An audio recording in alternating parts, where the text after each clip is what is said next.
1 Samuel 19. Saul told his son Jonathan and all the attendants to kill David. But Jonathan had taken a great liking to David and warned him, "My father Saul is looking for a chance to kill you. Be on your guard tomorrow morning. Go into hiding and stay there. I will go out and stand with my father in the field where you are. I'll speak to him about you and will tell you what I find out." Jonathan spoke well of David to Saul his father and said to him, "Let not the king do wrong to his servant David. He has not wronged you, and what he has done has benefited you greatly. He took his life in his hands when he killed the Philistine.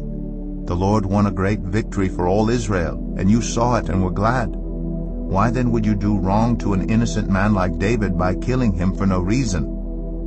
Saul listened to Jonathan and took this oath, "As surely as the Lord lives, David will not be put to death."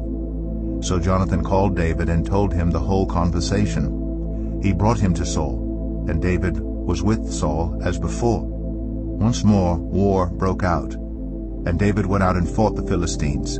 He struck them with such force that they fled before him.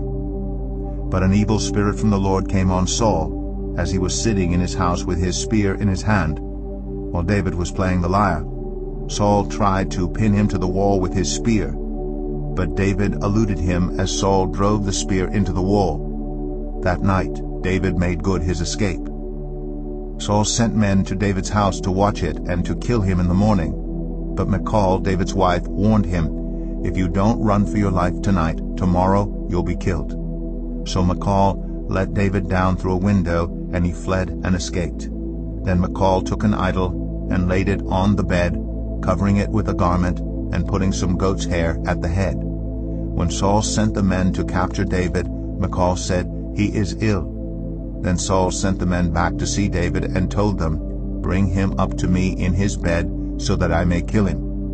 But when the men entered, there was the idol in the bed, and at the head was some goat's hair. Saul said to Michal, "Why did you deceive me like this and send my enemy away so that he escaped?" Michal told him, "He said to me, 'Let me get away. Why should I kill you?'" When David had fled and made his escape, he went to Samuel at Ramah and told him all that Saul had done to him. Then he and Samuel went to Naioth and stayed there. Word came to Saul, "David is in Naioth at Ramah." So he sent men to capture him. But when they saw a group of prophets prophesying, with Samuel standing there as their leader, the Spirit of God came on Saul's men, and they also prophesied.